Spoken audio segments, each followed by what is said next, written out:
Centre purchase committee की जम्मू नगर निगम के commissioner Rahul Yadav की अध्यक्षता में एक बैठक आयोजित की गई, जिसमें उचित विचार करने के बाद दरों व शुल्क में संशोधन किया गया। विभिन्न सेवाओं की दरों, म्युनिसिपल एसेट्स के किराए में लंबी अवधि के बाद ये वृद्धि की गई है। एनओसी जारी करने या फिर रिन्यूअल करवाने के लिए शुल्क में वृद्धि जनवरी 2024 से लागू होगी। रेडी पटरी वालों से लेकर शॉप्स और होटल्स तक सभी प्रकार के व्यावसायिक प्रतिष्ठानों के लिए लाइसेंस या एनओसी जारी करने का शुल्क तत्काल प्रभाव से 8% से बढ़ाकर 25% कर दिया गया है, जबकि अधिकतम मामलों में वार्षिक व्यापार कर लगभग 2 गुना कर दिया गया है। जीएमसी ने बिल्डिंग सेक्शन से संबंधित वेरियस फीस और टैक्सेस में काफी वृद्धि की है। ग्राउंड और सब्सिक्वेंट फ्लोर के लिए रेजिडेंशियल बिल्डिंग के निर्माण के लिए शुल्क लगभग 148% बढ़ाकर 32.28 रुपए पर स्क्वायर मीटर से 80 रुपए वर्ग मीटर कर दिया गया है। इसी तरह सैनिटेशन चार्जेस 1200 रुपए से 3000 रुपए तक, सेप्टिक टैंक सुरक्षा शुल्क 2000 रुपए से 5000 रुपए तक, नकल शुल्क 100 रुपए से 1000 रुपए आदि बढ़ाया गया है। अधिक विडंबना यह है कि 1 अप्रैल 2023 से नगर निगम की दुकानों, गोदामों, गैरेज, ग्राउंड और फील्ड के किराए की मौजूदा दरों पर 25% की पूर्वव्यापी वृद्धि की गई है। सिगरेट, पान, आइसक्रीम, चाय और गोलगप्पे आदि बेचने वाले स्ट्रीट वेंडर की लाइसेंस फीस 1 जनवरी 2024 से 20% से बढ़ाकर 30% कर दी गई है, जबकि पटाखा स्टॉल लगाने की अनुमति के लिए आवेदन शुल्क 300 रुपए से 1000 रुपए बढ़ा दिया गया है। आपको बता दें कि बिल्डिंग परमिशन फी 2016 में तय की गई थी और अब जनरल हाउस की मंजूरी के अनुसार शुल्क बढ़ा दिया गया है। इसी प्रकार ट्रेड टैक्स की मौजूदा दरें वर्ष 1994 में तय की गई थी और तब से इनमें कोई संशोधन नहीं किया गया था। इसी तरह स्ट्रीट वेंडर लाइसेंस शुल्क के लिए अंतिम संशोधन भी वर्ष 2015 में किया गया था और 8 वर्षों में वृद्धि नाममात्र हुई है। शॉप्स, गोडाउन्स, गैरेज का किराया वर्ष 2019 में संशोधित किया गया था और वर्ष 2022 में बढ़ाया जाना था, जो नीति के अनुसार हर 3 साल में संशोधित किया जाता है, लेकिन बढ़ाया नहीं गया था। एनओसी शुल्क के लिए अंतिम संशोधन वर्ष 2019 में किया गया था और ये सुनिश्चित करने के लिए कि छोटे बिजनेस एस्टेब्लिशमेंट्स ज्यादा इफेक्टेड ना हो, दरों के युक्तिकरण के साथ संशोधित किया गया है। और इसी तरह कमर्शियल एक्टिविटी के तहत एडवर्टाइजमेंट रेट्स को भी बढ़ाया गया है। हालांकि विभिन्न सेवाओं की दरों व म्युनिसिपल एसेट्स के किराए में लंबी अवधि के बाद कॉर्पोरेशन ने वृद्धि की है, जिसे लेकर लोगों ने आपत्ति जताई है। इस तक मेरे साथ जम्मू म्यूनसिपल कॉर्पोरेशन के कमिश्नर साहब हैं। आइए इन्हीं से जाने की कोशिश करते हैं कि जो म्यूनसिपल कॉर्पोरेशन द्वारा निर्णय लिए गए हैं, जिनमें चार्जेस की बात करें, फीस की बात करें, उनको रिवाइज़ किया गया, किन किन चीज़ों पर जो है रिवाइज़ किया गया है और कौन से नए टैक्स या नए चार्जेस जो है इंट्रोड्यूस किए गए हैं। आइए जाने की कोशिश करते हैं विस्तार से। सर, सबसे पहले तो आपका स्वागत है एक्सेलशियन न्यूज़ में। और जिस तरह से म्यूनसिपल कॉर्पोरेशन ने जो है रिवाइज़ किए रेट्स को लेकर पर्टिकुलर, इसके बारे में दर्शकों के लिए जानना चाहूँगा। कोई नया टैक्स या फिर कोई नया फीस नहीं लगाई है, सो नया कुछ भी नहीं है। जो हमारे ऑलरेडी एग्जिस्टिंग जो यूज़र चार्जेस हैं उनको ही एज़ पर पॉलिसी डिसीजन जो है उनको ये किया गया है, उनको रिवाइज़ किया गया है। जिसमें से अगर मैं मीन्स पॉइंट अगर मैं जाता हूँ, जैसे कि सबसे पहले हमने एडवर्टीज़मेंट जो फ़ी है उसको रिवाइज़ किया है। तो advertisement is purely a commercial activity, it is not necessarily for someone to advertise. तो अगर आप एडवर्टीज़मेंट देखें भी, हमारे जो होर्डिंग बोर्ड्स पर लगे रहते हैं वो जनरली बड़ी बड़ी कंपनीज़ के लगे रहते हैं, तो they are the one who will be paying. So उसमें हमने जो कंज्यूमर प्राइस इंडेक्स के हिसाब से ही हमने उसमें रिवीजन किया है। और इसमें हम ऑनलाइन आप लोग जो है वो बुकिंग कर सकते हैं अगर कोई भी पर्सन होर्डिंग की बुकिंग करना चाहता है तो। बट ये होर्डिंग बुकिंग को लेकर है, सो इसमें जो है it's a purely A commercial activity. Similarly जो हमने जो है बिल्डिंग फीस की जो है वो फीस रिवीजन की है, जो हमारे हाउस में पास हुई थी। सो हाउस के द्वारा ही बेसिकली बिल्डिंग फीस जो है वो पास हुई है बाकायदा, और उसी जो हाउस का फैसला है उसको 1 जनवरी से लागू किया जाएगा। तो उसमें भी जो है देखा जाए तो लास्ट टाइम 2016 में हमारी जो है वो बिल्डिंग फीस फिक्स हुई थी, तो बहुत लंबे समय के बाद जो है वो बिल्डिंग फ़ी को जो है वो रिवाइज़ किया जा रहा है। इसी तरीके से अगर हम जो है वो ट्रेड टैक्स की बात करें तो 1994 में बेसिकली हमारा ट्रेड टैक्स लगा था। अब ये तकरीबन 30 साल होने वाले हैं। देखा जाए तो 15 दिन ही बचे हैं, उसके बाद 2024 आ जाएगा, तो 30 साल के बाद जो है उसको रेशनलाइज किया गया और जो रिवीजन भी किया गया है वो नॉमिनल रिवीजन ही किए गए हैं। इसके अलावा एनओसी फीस जो है उसको भी, जो हमारी न्यू इस्टेब्लिशमेंट के लिए जो है एनओसी फीस है उसको भी हमने रिवाइज जो है वो किया है, और उसमें भी वो भी लास्ट टाइम हमारी जो है वो 2019 में रिवाइज हुई थी, तो उसमें भी जो है तकरीबन 4 साल हो चुके थे, उसको अब रिवाइज किया गया है और उसमें भी रेशनल ही 20-25% के अराउंड ही इंक्रीज़ किया गया है। और कुछ जगहों पर जिसको मिस पोर्ट्रे किया जा रहा है कि जो पहले टैक्सेस नहीं थे या फिर चार्जेस नहीं थे उनको अब चार्जेस लगाए जा रहे हैं, रादर उन पर एक्चुअल में उन एक्टिविटीज़ पर कम चार्जेस लगाए जा रहे हैं अब, क्योंकि हमारी कुछ एक्टिविटी ऐसी थी जिनको मिसलेनियस कैटेगरी में डाल रखा था।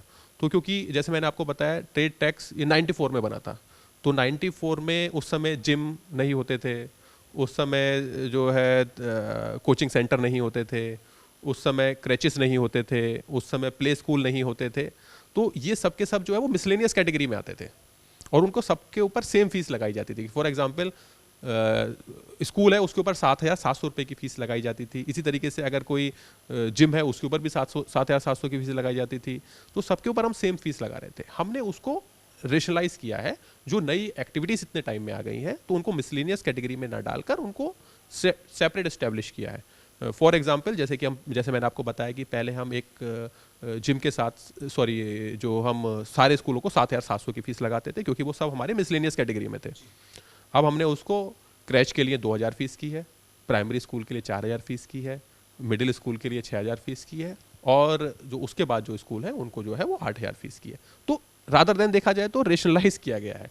इसी तरीके से जैसे कि काफ़ी सारी हमारी जो एक्टिविटीज़ थी जो कि पहले डिफाइंड नहीं थी, फॉर एग्जांपल कोचिंग सेंटर्स पहले डिफाइंड नहीं थे, तो वो भी मिसलेनियस के अंडर में आते थे, उसको भी हमने 2 कैटेगरी में डिस्ट्रीब्यूट किया है, लेस देन 100 स्टूडेंट के साथ और मोर देन 100 स्टूडेंट के साथ, क्योंकि 94 का ऑर्डर था, उस समय ये एक्टिविटी एग्जिस्ट ही नहीं करती थी।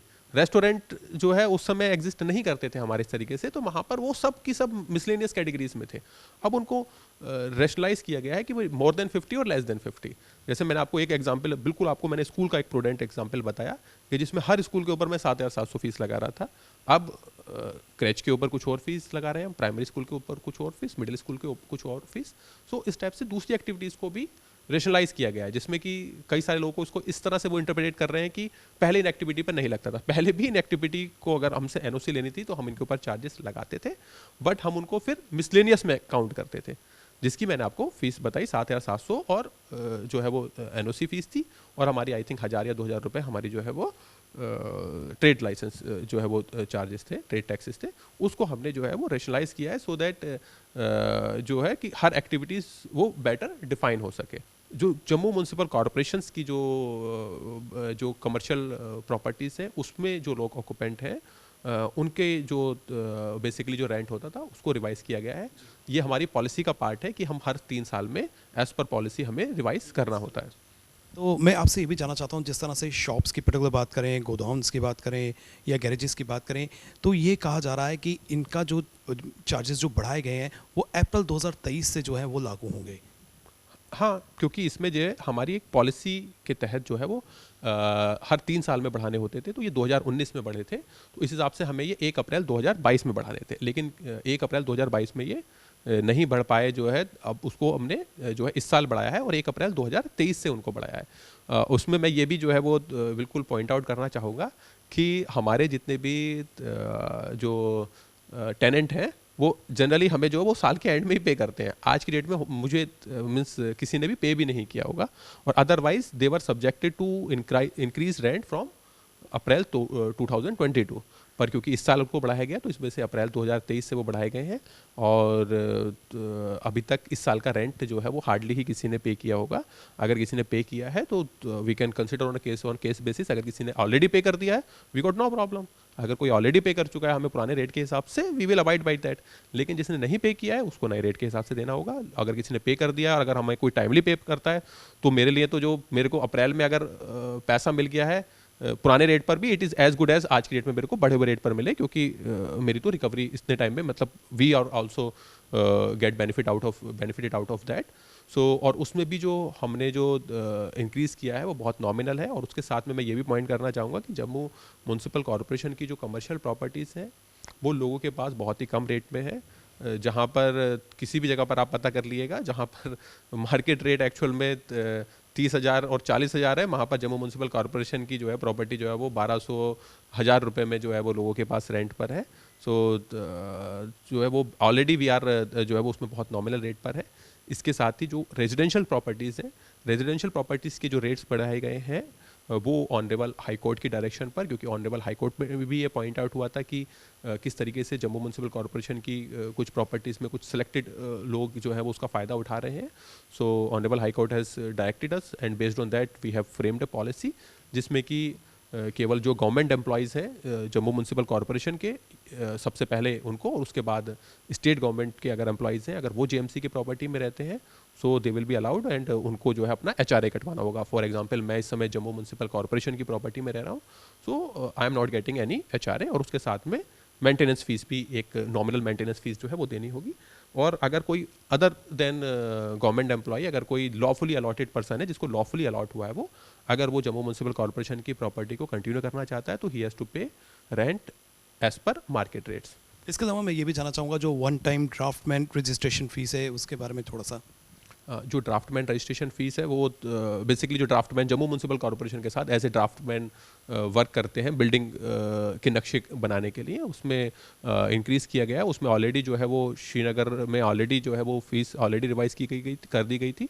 हमने भी जो सेम फीस श्रीनगर में थी वही जम्मू में भी उस फीस को जो है कर दिया गया। And again this is a professional thing कि जिसमें वो पर्सन हमारे साथ जो है वो रजिस्ट्रेशन कर ही इशूज़ मैप एंड जो है, और उसमें भी इट्स ए एनुअल फीस, तो उसमें भी कोई जो है मीन्स बहुत ज़्यादा ऐसा नहीं बोलूँगा कि मैं बहुत ज़्यादा कोई ऐसा नॉमिनल मीन्स बहुत ज़्यादा बढ़ोतरी की गई है। तो जितने भी चेंजेस किए गए हैं वो नॉमिनल चेंजेस किए गए हैं जो एज़ पर पॉलिसी मैटर थे, या फिर जो है ऑनरेबल हाई कोर्ट की डायरेक्शंस थी, या फिर जो जनरल हाउस ने ऑलरेडी पास कर दिए थे। जब भी गवर्नमेंट द्वारा कोई भी फाइनेंशियल डिसीजन लिया जाता है तो उसको कई बार गलत जो है वो व्यू में पोर्ट्रे करने की कोशिश की जाती है। मैं मीडिया के माध्यम से आपसे ये भी रिक्वेस्ट करूंगा कि इसको हम सही जो चीज़ है उसको हम पोर्ट्रे करें। अगर हम जम्मू म्यूनसिपल कॉरपोरेशन की फाइनेंशियल हेल्थ को इम्प्रूव करना भी हमारी जिम्मेदारी है कि हम किस तरीके से जम्मू म्यूनसिपल कॉरपोरेशन बेहतर तरीके से लोगों को सुविधाएँ प्रदान कर सके। कि जो रेट गवर्नमेंट बढ़ा रही है ये अच्छा तरीका नहीं है, क्योंकि आपको पता है इस टाइम व्यापार तो लोगों के हैं नहीं, क्योंकि कोरोना काल के बाद या नोटबंदी के बाद लोगों के पास व्यापार रहे नहीं। मैं म्युनिसिपैलिटी कमिश्नर को भी एक बात समझाता हूँ कि भाई यहाँ जम्मू के लोग इतने लैंडलॉक लोड नहीं है, गरीब लोग हैं बेचारे, दिहाड़ी लगा के अपने बच्चों का खर्चा चलाते हैं। अगर आप इस तरह से रोज तरीके से नया नया कानून जम्मू कश्मीर में लाओगे लोगों के, मुझे नहीं लग रहा कि लोग अपना घर का गुजारा भी चला पा रहे हैं। आज 500 रुपया कमाने के लिए लोगों के कान खड़े हो रहे हैं जनाब। आज इतने परेशान लोग हैं। मैं दोबारा म्युनिसिपैलिटी कमिश्नर को बोलता हूँ इस बारे में सोचा जाए और इस तरह के फैसले लेने से पहले लोगों से राय ली जाए। और चुनाव होना बड़ा जरूरी है, क्योंकि जब तक चुनाव नहीं होंगे लोग जाएंगे किसके पास। ये बड़े बड़े अफसर किसी के नहीं सुनते जनाब, ये किसी के नहीं सुनते, और आने वाले वक्त में इसका जवाब लोग देंगे। ये आज जो इन्होंने ये बात आई है, जो ये टैक्सेस बढ़ा रहे हैं, मैं तो यही चाहूँगा कि ये टैक्सेस बढ़ने नहीं चाहिए। इस समय जो आर्थिक पोजीशन है, इस समय लोगों की वो बड़ी बुरी हालत में जी रहे हैं, क्योंकि कोविड-19 के बाद अभी तक लोग स्टेबल नहीं हुए हैं, ठीक है। और सबसे पहली बात है ये देखा जाए कि जो रिप्रेजेंटेटिव हैं, जो अभी इलेक्शन होने दो, जो चुनकर आएंगे कॉर्पोरेटर, उनके बाद आप जो वो फैसला लेंगे वो लेंगे। इनको इतनी जल्दी क्या हो गई म्यूनसिपैलिटी को फैसला देने की अपनी। तो मैं यही कहूँगा कि जो हम लोगों के जो एक आम जनता की आवाज़ है वो यही कहेंगे कि ये टैक्सेस नहीं लगने चाहिए। जो भी ये टैक्स मतलब इंक्लूड कर रहे हैं, फेस कर रहे हैं, वो बड़ी प्रॉब्लम में इस समय। मैं यही आपसे आपके माध्यम से यही गुजारिश करूंगा, म्यूनसिपैलिटी आज भी हम यही बोलेंगे कि थोड़ा बहुत आप वेट करिए और संभल के चलिए। आपके रिप्रेजेंटेटिव आ जाएंगे, उसके बाद हम फैसला ले लेंगे जो करना होगा।